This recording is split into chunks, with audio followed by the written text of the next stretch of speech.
Why am I using Luna and not Logic after 20 more years of using Logic? I've abandoned it and I'm now using Luna. Yeah, pumpkin flavoured coffee in a pumpkin mug. What's the probability of that? Very unlikely, but very likely in a reality that doesn't exist. Yeah, like this one. Yeah, is that air you're breathing? Exactly.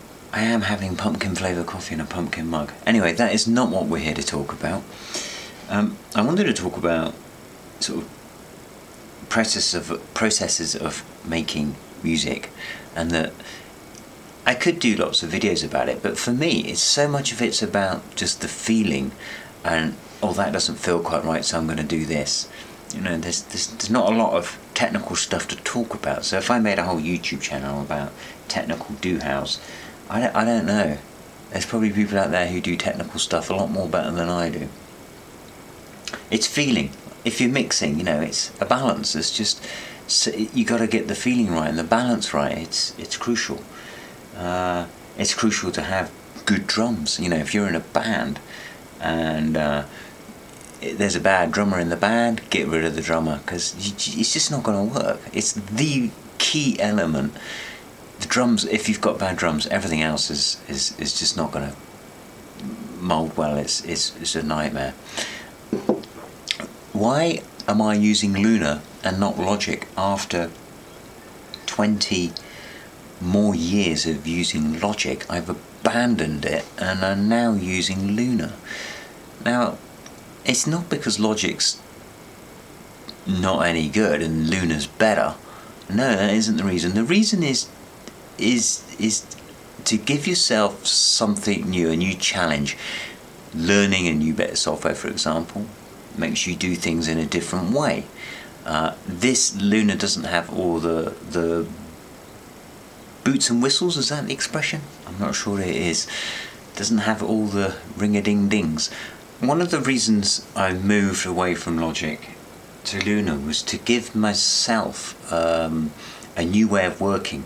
I think I'd become tired of being in Logic and wanted to try other things. And if you take, because it's got less, if you take stuff away, you're more restricted. It makes you do things in a different way, and you might come up with different ideas than previously. So it's a nice way to find new ways to write and produce music, and it can move you further, as well as you learning something new. That's one of the reasons for moving away from Logic. And it was a bit painful to begin with, because I'm like going, I haven't got this and I haven't got that, and it's like, no, okay, we're going to work around that. And by doing that, like much of making music, try not to blame your tools on your bad work. Yeah, get the best out of what you've got, and that's where you get great sounds from. Not from trying to emulate sounds like I want to make this and I want to make it sound like that. No, try and get the best out of what you got, and you'll find that the sounds that you make the song that you're doing. Anyway, these meters here, moving needles. I so miss that from traditional equipment that I learnt on tape machines and mixing decks that had real VUs in them. I've actually got a set of real VUs from an old desk down there because I just love them so much. But what's so great about them is if you're playing a track and they're moving away, you can, from experience, it's pretty obvious, but you can instantly see what the instrument is. You don't have to look for, where's my kick drum? It's there. You're looking at the song playing and you know where the kick drum is by the way the needle's moving. Yeah, you can have it on LEDs, but for some reason the moving needle just seems to give you a lot more information instantly than an LED. I don't know why that is. I know originally on mixing desks, it was when LEDs came available, it was much cheaper for the manufacturer to make an LED version of a volume unit than a traditional magnetic coil moving it, but it just has so much more about it. I could go on about them forever. I think you'll probably find a lot of engineers are the same. You can just see so much, and you know that when you're pushing it into the red, I don't know. Anyway, gone about that, but yeah. So that's one of the things about Luna, and it has, does it have this sound? Okay, does Luna have a sound? And after being on it for a few months now, I would say yes, it does. When you bypass everything, all the processing, it does sound a bit more like Logic. I have to admit, it sounds flatter. When you put it back on, it's got this thing. But whether or not that is, it's subjective, because you could write a song on Logic, and you'd never know that it would have been better on Luna. It doesn't really work that way, because it's the song that's most important. Paul White, who did a magazine called Sound on Sound, and previous to that was Home and Studio Recording, and I used to buy those magazines all the time, and he's great. He said many things like this too. You can get bogged down in all the technical doodahs and not actually get bogged down in the music making. Your performance and the way you play an instrument,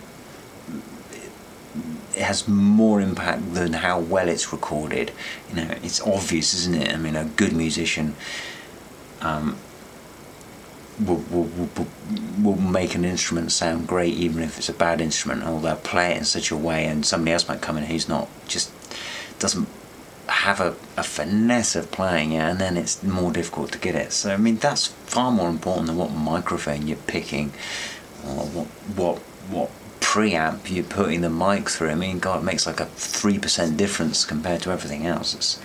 People get too bogged down in that. Yeah, I've got some new mic pre's, and they are very nice. But again, I did like an A/B comparison. I plugged them into that, and then into this, and then recorded the same thing, and then listened back, and yeah, there is a difference between things, but it's pretty small. It's not. People get too invested in that tiny difference, when much bigger differences, like the room that you're working in, it just accounts for so much more than anything else. The acoustics of the room you're in. So just a little example of what I am actually doing today in the studio is working on this track called This Life. That won't be its final title. Titles are a problem, aren't they? You start a tune, and if you're coming from not a traditional sense where you write a guitar around a campfire and sing a song and you've got a song. If like most modern writers start on computers, put ideas down and develop them from there, you have to come up with a title quite early on, because you're going to save as or something like that. So you have to come up with a title then, which is why so many of my song titles are short, because you just think, oh, what am I going to call this? And quite often that name sticks all the way through to the very end, even after the vocalist has put all their lyrics down and sung about the most profound and amazing things. You still got that stupid original title. Anyway, so this song, I started off with an acoustic.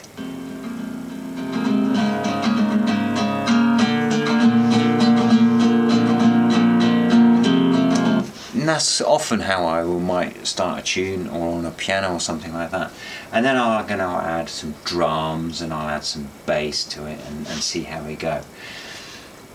But I've got to the point on this song where I've added bass and drums and a piano, and the piano I added in, and when I added the piano I wanted to pull it away from that guitar to give it a different feel. Let me play that. Oh, just on the solo, that one.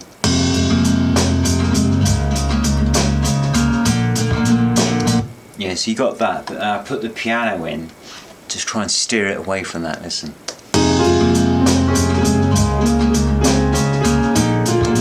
Yeah, it pushes, and it's push-pull thing. Yeah, that's sort of one of my things that I do when I'm writing. But the drums, I don't think I like the drums, or I don't dislike them. I just have a feeling that I just want to try something else. I'm going to try and put some sort of dead drum sound in there instead. Maybe no hi-hats, maybe just like Yeah.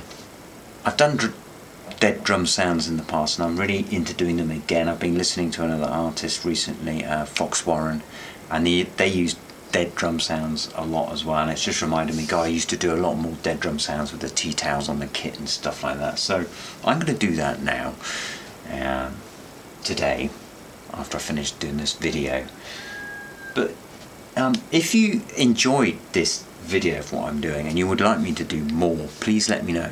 I don't want to be wasting my time here when I could be writing, but I know the importance of trying to do videos to engage people more, to get them to eventually buy the music, which is what I want. I want more people to enjoy the music. It's not like it's my main income. It's not. I'd love it to be, but we have to, or maybe if I imagine a reality where it is my main income, it would become that. I need to meditate more and move out of that.